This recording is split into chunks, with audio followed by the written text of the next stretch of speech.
It's Brian Preston, the money guy. All right, Brian, this next question is from Sammy. Sammy said, how do you compare future employers? Certain companies offer more pay sooner, but they cap out. Others have lower pay initially, but much higher pay later on.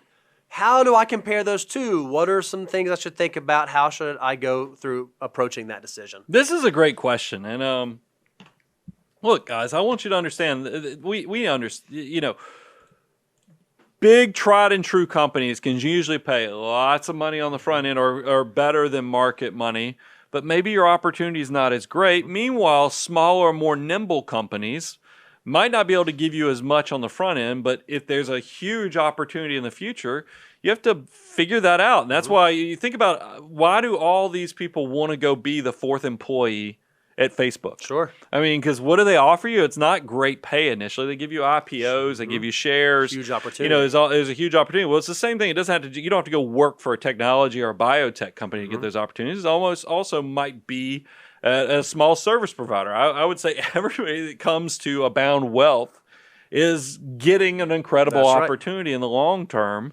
But how do you figure this out? So let me give you some guidance on this, is that realize when you go for the interview, it's not just because you're trying to impress them. It's also, you should be trying to get information. You're interviewing them as from them as well. Or even before the interview, maybe you go find their customers, or you go research their product. You go figure out what's going on so you can start making some assessments of what type of business this is and what type of trajectory they're going to have over the next 3, 5, 10, 15 years, and figure out how you fit into that. And if you are doing this through the interview process, I mean, when we have people come and interview here, it's not that you just interview with Brian and Bo. We're probably going to put you with some of your peers. That's right.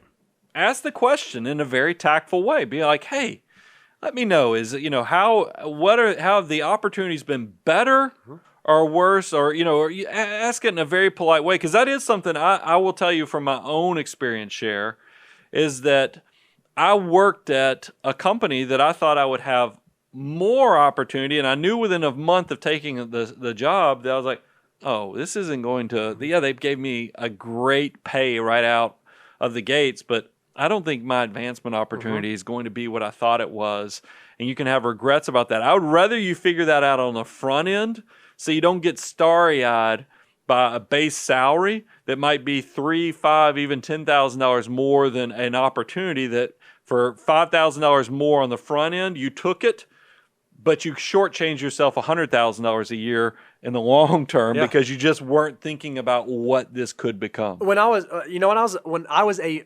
more immature young man, I used to think there was a right answer to this question. I used to think, oh no, there's clearly one right answer to this, and my thinking is kind of adjusted on that. I think in order for you to make the assessment or to answer the question, you have to answer a few questions. One is, what's your skill set?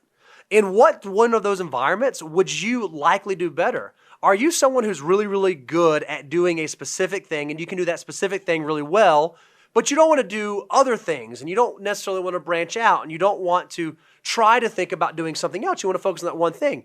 Well, it would probably make a lot of sense for you to find a larger organization where you could plug in, do that one thing really, really well, get paid very, very handsomely for it, and then you have all the other benefits that come along with that. But if you are someone who is self-starting and you want to be more nimble and you want to do 100 different things, perhaps a smaller organization might be what you're looking for. So you ought to do an assessment of your unique skills to say, okay, which one of these do I think that I would thrive the most in?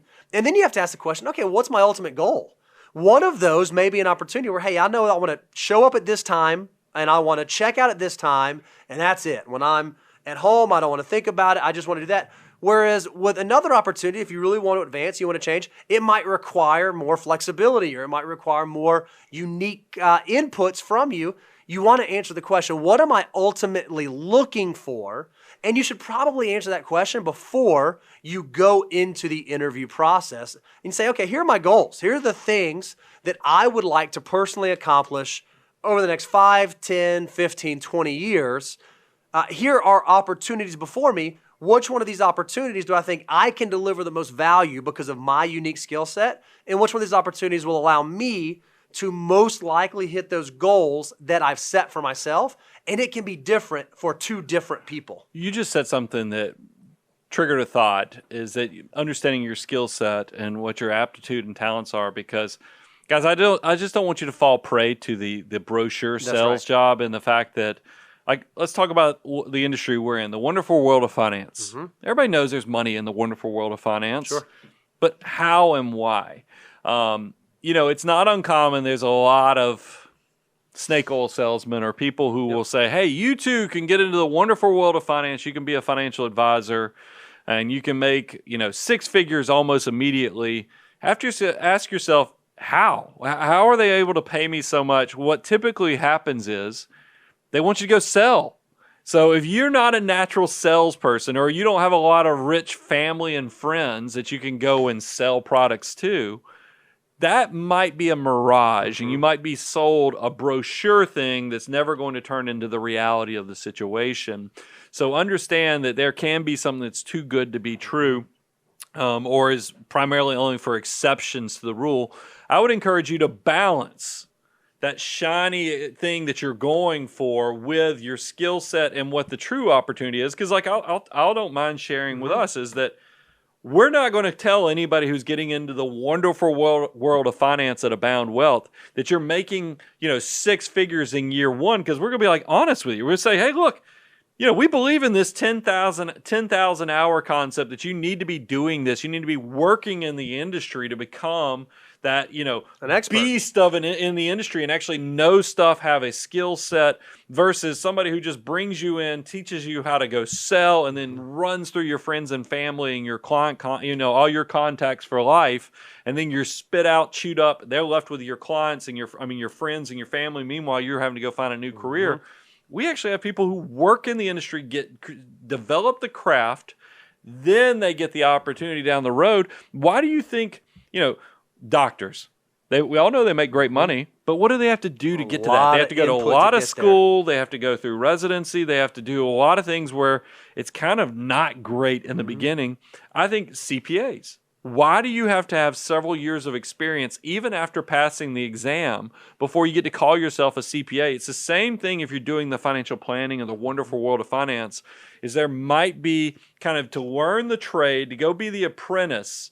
You've got to go get loved on somewhere. So make sure you're balancing all that, because there will be people, just like they try to sell you fancy investments that will just, the whole purpose is to help you part with your money.